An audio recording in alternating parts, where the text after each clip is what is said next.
this probably isn't what you think it is. And yes, I'm running it on an iPad because I don't have an iPhone.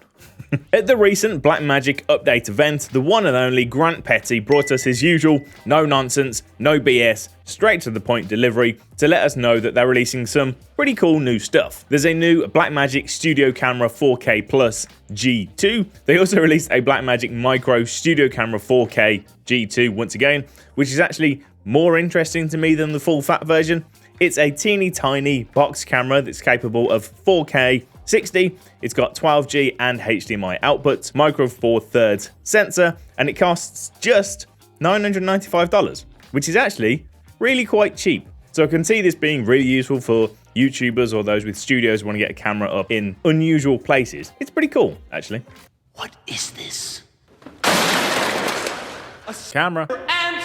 And they also introduced a brand new Pocket Cinema camera, which, although they aren't calling a Pocket Cinema camera, it most certainly is a Pocket Cinema camera, and it most certainly isn't the box-style cinema camera people have been begging for quite some time. This is the Cinema Camera 6K. It's the usual Pocket camera body, but this time with a full-frame 6K sensor and the L mount, which, as you'd expect, naturally looks like it delivers absolutely lovely images, but people aren't happy generally because they wanted a box camera rather than this camera style body. Now, all of that generally was pretty expected. The rumors about Blackmagic joining the L mount alliance have been all over the internet for weeks now, so it wasn't that much of a surprise. What was a surprise was the release of the Blackmagic Camera App, an iPhone only, or at least the Apple ecosystem only camera app, which is kind of weird, right? I mean, it's kind of cool.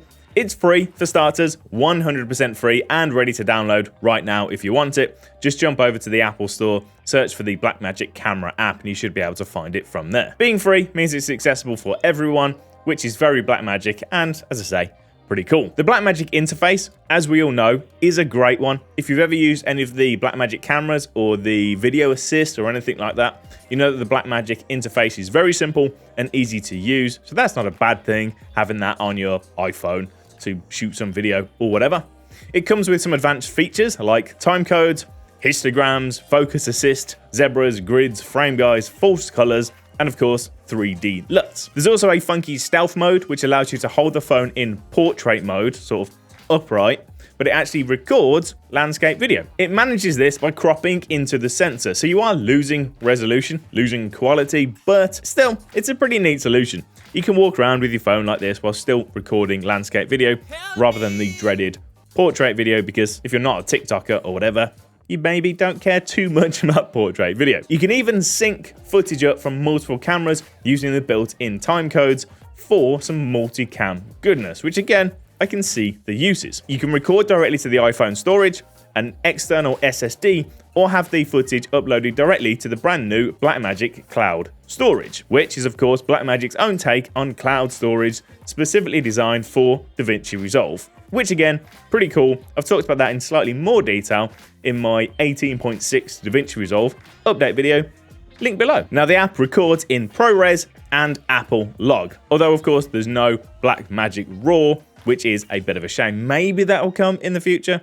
Who knows? It'll even create proxies and upload those directly to the cloud instead of the main footage to make sure that you don't immediately fill up your relatively expensive Blackmagic Cloud Storage. Now, they mentioned that this camera to cloud workflow will also be coming to that Ursa G2 broadcast camera later in the year, and eventually to that Cinema 6K camera as well. So this app is kind of a testing ground, I guess, before they implement the same thing on their higher end products. Now, the reception, as you can imagine, has been pretty mixed, to say the least. Many people are thrilled to see a decent free camera app for use on their iPhone. They can mess around, learn some stuff, have some fun filmmaking, and they can cancel their Filmic Pro subscription, understandably. While others aren't so keen on this new direction that Blackmagic are taking, especially professionals that are wanting this box-style camera and wanting them to really dive into the professional side of things, spending most of the update talking about a free camera app for iPhone. Not really their thing. But in my view, this app exists really for one very specific reason, which I think some people are overlooking: marketing. It's no secret that Blackmagic Design have a really unusual business model compared to most, especially now in 2023 when everything is a paid subscription. They give out Davinci Resolve for free, and they build all of their paid products around that singular free piece of software. Everything is connected. You get Davinci Resolve now for free in the hope that you maybe buy Davinci Resolve Studio later, or an A10 Mini, or a panel, or whatever. But I guess their issue, kind of an issue, people only know about Blackmagic if they've already started creating stuff, filming things, or at least have started to do some sort of editing. So, how do they catch people? How do they make people aware of Blackmagic earlier than that? How do you introduce Blackmagic Design to an even bigger audience earlier in that pipeline? Maybe even introduce a whole new generation to the idea of filmmaking and everything involved. Simple. A free camera app for iPhone. One of the kids at school might hear about this, download it onto their iPhone, then they tell all their friends, everyone else is going to download it too, and then they can start making cinematic videos just like their favorite YouTubers. But hopefully in the process, they'll also learn about LUTs, or false colors, or color grading, or whatever. And oh, did you know they also do video editing software too? And that's free as well. You can see where this is going. But that's not to say that I don't think the app is useful. It's cool and it's free, so, loads of people can benefit from it. I can see it being useful for those out in the field, or for people wanting a B cam, or for some behind the scenes style footage. I personally would love to see a slightly different version. I'd like to see the camera app without the camera app. Honestly, I'd really like that camera to cloud workflow in an app.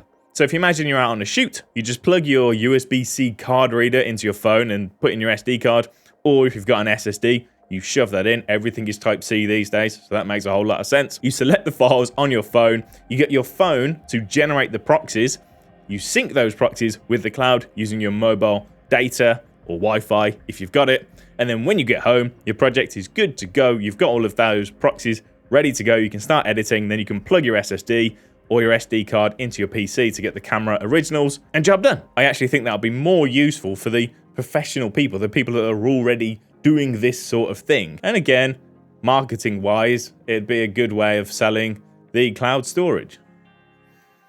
So there you go. But above all else, this app, very much like the Davinci Resolve iPad app itself with its free version, should go a long way to introduce Blackmagic and Davinci Resolve to a whole new audience. It's marketing, baby! What do you think? Let me know down in the comments whether you agree, disagree, whether you love the idea of the app, hate the idea of the app, want to see more from it, less from it, whatever it is, let me know. Thanks for watching. Take it easy.